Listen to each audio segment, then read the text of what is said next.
করব একটা simple T shirt design নিয়ে। অর্থাৎ আপনাকে ভালো কিছু করতে হলে প্রথমে সহজ একটা জিনিস দিয়ে কাজ শুরু করতে হবে, এবং সবথেকে মজার ব্যাপার হচ্ছে টি শার্ট ডিজাইন বা এই টাইপের ডিজাইন আপনাকে কিছু গ্রিড ফলো করতে হবে, অর্থাৎ মেজারমেন্ট ফলো করে ডিজাইন করতে হবে। আপনি যখন একটা মেজার সঠিকভাবে ফলো করে একটা ডিজাইন তৈরি করবেন, অর্থাৎ টি শার্ট ডিজাইন করবেন, শুধু টি শার্ট না, সেটা হতে পারে জার্সি, হোয়াটএভার, তখন যে মানে জিনিসটা একদম প্রপারলি সুন্দর একটা আউটপুট দিতে পারবেন ডিজাইনের। এই মুহূর্তে স্ক্রিনে যে ডিজাইনটা দেখতে পাচ্ছেন, এটা আমারই করা একটা সিম্পল ডিজাইন, যেটা স্পেশালি আপনাদের লার্নিং এর জন্য আমি এই মুহূর্তে স্ক্রিনে ওপেন করে রাখছি। এবং দেখতে পাচ্ছেন যে এইখানে কিছু গ্রিড তৈরি করা আছে, গাইড। এই গাইডগুলো তৈরি করা হয়েছে এই জন্য যে এইখানে একটা নির্দিষ্ট মেজারমেন্ট দিয়ে গাইডগুলো তৈরি করা হয়েছে। তো আপনি যখন একটা ডিজাইন তৈরি করবেন, তো এই মেজারমেন্ট গুলোকে ফলো করে যখন ডিজাইন তৈরি করবেন, তখন দেখবেন যে অনায়াসে খুব অল্প সময়ের মধ্যে একটা ডিজাইন মেক করে ফেলতে পারবেন। এবং আপনার জাস্ট কিছু ওয়ে ফলো করতে হবে, খুব বেশি সময় লাগবে না, খুব বেশি চিন্তা করতে হবে না। দেন আপনি প্রথমে হচ্ছে আপনাকে একটা ফিগার তৈরি করতে হবে। দেন আপনি ওটাকে কালার, স্টাইল, লোগো, হঠাৎ সবকিছু সাজাতে পারবেন। প্রথমে আপনাকে একটা বেসিক আউটলাইন তৈরি করতে হবে। তো বেসিক আউটলাইন তৈরি করার আগে মোস্ট ইম্পর্ট্যান্ট আমাদের জন্য যেটা, আপনাকে খাতা কলমে একটি স্কেচ আপ করতে হবে যে আপনি কি ধরনের একটা বা একাধিক ডিজাইন তৈরি করতে চান। প্রথমে আপনি আপনার পেন্সিল এবং খাতা নিয়ে বসে যান, একটু থিঙ্ক করেন কি ধরনের ডিজাইন করবেন। একটু আপনার আর্ট খারাপ হোক, ডাজেন্ট ম্যাটার, আপনি সেটাকে একটু আর্ট করেন যে ধরনের আপনি একটা ডিজাইন তৈরি করবেন।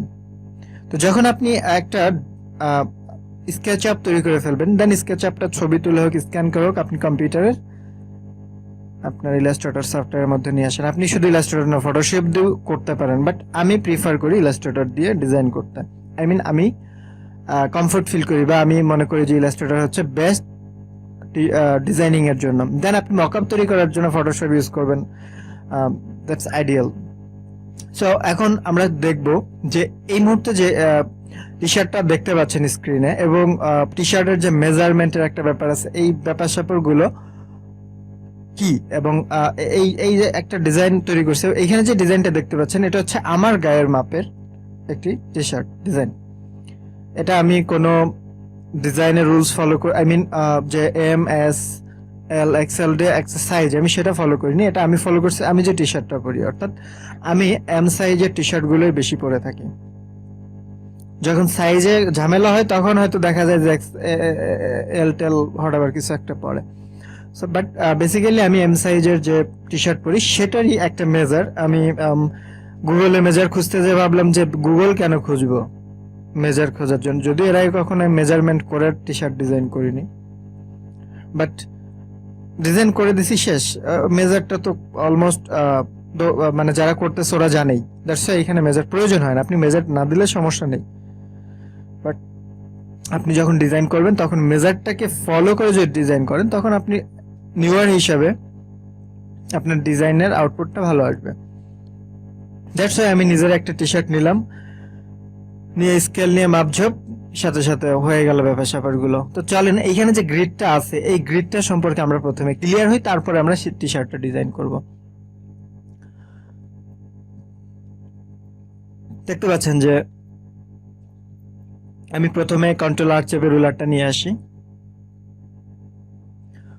তো আমি যদি এই কোণাগুলো এইখানে মিলাই, তাহলে দেখেন যে এইখানে শুরু হয়েছে 1 থেকে, এইখানে শুরু হয়েছে 0, হোয়াটএভার, আমরা এটাকে 1 থেকেই কাউন্ট করি।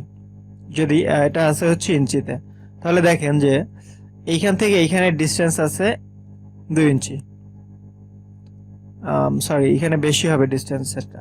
আমি এভাবে না মিলিয়ে সরাসরি আপনাদেরকে ডিস্টেন্সটা বলে দেই, এবং এইখানে আপনাদেরকে আমি শো আপ করি যে এখানে আসলে ডিস্টেন্সটা কত আছে, বা কিভাবে আমি আসলে গ্রিডটা তৈরি করছি। চলেন এটাকে পাশে রেখে আমরা যদি নতুন একটা ফাইল নেই, নতুন